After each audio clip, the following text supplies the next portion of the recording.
চারপাশে প্রচুর মানুষের সাথে দেখা হবে, অনেক ভিড় ঠেলে এগোতে হবে, অনেক রকম কথা কানে আসবে। শুধু আপনাকে যেটা করতে হবে সেটা হলো ইগনোর।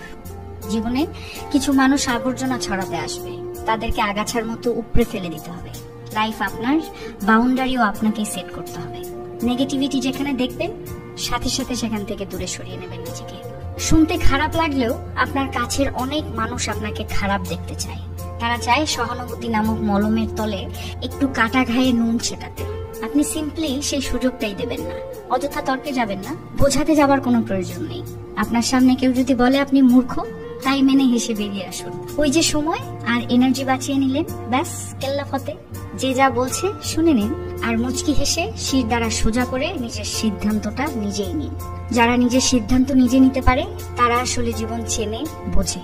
আপনাকে নিয়ে যখন বাকিরা সমালোচনা করতে ব্যস্ত থাকবে, আপনি ঠিক সেই সময় গাছ লাগান, ঘুরে আসুন, রং তুলি নিয়ে মনের মতো ক্যানভাস সাজান, বাড়ি গোছান, গল্প পড়ুন, পারলে আরো দুটো সাহিত্য পড়ে নিন, নিজের পুরনো ফটো দেখুন, ব্যাডমিন্টন খেলুন, ছবি তুলুন, চা খেতে বেরিয়ে পড়ুন, নামাজ পড়ুন, পুজো করুন।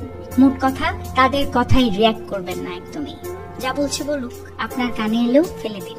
দিন শেষে আপনি জানেন আপনি কি, কেমন, আর এটাও জানেন যারা বলছে তারা আপনার কাছে জাস্ট ম্যাটার করে না।